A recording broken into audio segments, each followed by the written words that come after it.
guys, you know me. In case you don't, I'm Fasckira from Royal Garage, and this is NFS Drew from Need for Speed. How you guys doing? Okay, we're just at the Run EACD at the moment. It's actually Need for Speed because we're not just looking at the Run, we're also looking at World 2. So. Okay, yeah.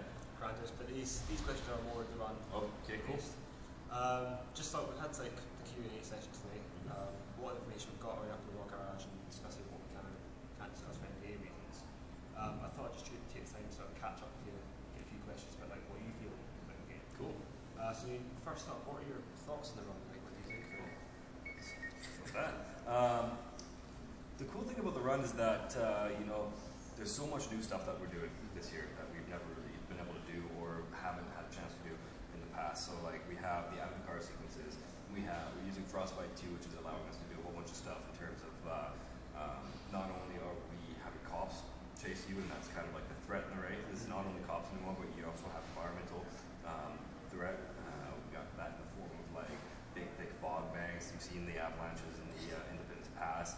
You have the helicopter chasing you, and that's something that Frostbite's allowed us to do for the first time ever. You're in a cross-country race. So it's really cool for Need for Speed to be able to do all these new things that they've never been able to do before, which is something that's going to be great for people. Cool. So what is like the best aspect of the Run? Like that's brings the titles. You know, there's, like I said, there's a lot of new cool stuff. I think one of the best aspects about it is that is still at heart, it's a pure racing game. And it's not quite a simulation racing kind of physics setup. It's not as arcadey as Hot Pursuit was, where you can drift at 200 miles around a 90-degree corner. It's something right in the middle, and it's really quite a nice driving experience. So you guys, so you guys have had your hands on it for a little while, but for those who haven't, it's really cool because each different car kind of has its own unique personality. You can tell which ones are kind of the rear-wheel drive 700 horsepower monsters, the all-wheel drive cars, and the front-wheel drives. The exotics have their own sort of personality, muscles, tuners, and then it really kind of forces you out of one specific type of car and into other type of cars, right? So, like for example, it's really hard to race with, like, say, a rear-wheel drive new Camaro. It's just, you know, those things are beasts, the big V8, right? And then when you're driving on dirt with those, it's really hard to kind of negotiate the dirt because you're constantly losing the rear end around the corners and everything. Whereas, you know, if you're on the big flat straight highway on concrete, those things kind of, you can just rock right down it with those. So it's really cool. I think the whole driving experience is something that's still really great. I think it's one of the best aspects. But of course, there's so much stuff in the Run that you can, you know, once you guys everybody gets their hands on it, might be like the story itself. You might be like, holy crap, I didn't expect that. You know, it's a really good story.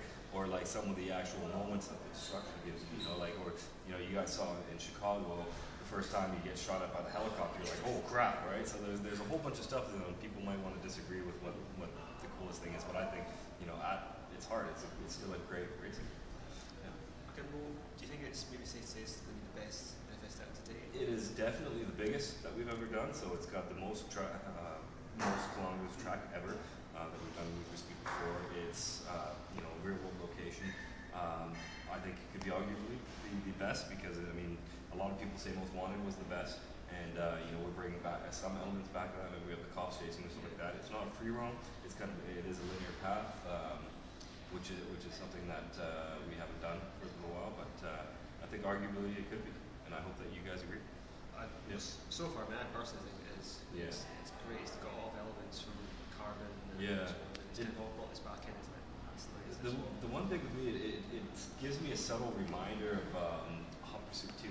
I don't know why, like just kind of like it's kind of like a throwback, but it's not. But just kind of the way it drives subtly reminds me of it, and that was one of my favorites. So, but it is its own unique thing, and I think it very well could be one of the best that we've ever done. Yeah. We're going to be in the spot here. Okay. Favorite car and why? Lamborghinis. I love Lamborghinis. I would have to say that my favorite car in this game is the Aventador. That car is just a monster. Like over in Gamescom, we saw one in real life. It looks like a Murcielago mixed with a stealth fighter. And they, when Lamborghini went to build it, they said we're going to focus on handling, not speed. Yet they still gave you 700 plus horsepower in it. So the thing, it's crazy quick. It handles well. And, it's badass looking. You know, it really looks cool. I've always been a huge fan of Lamborghinis. I love my Lamborghinis. You guys know I drive them minty fresh. So maybe the Aventador is going to be minty fresh this year. We'll see. Right, well, that's all the questions now. We'll keep it longer. Cool. But stay tuned, guys. We've got the World Q&A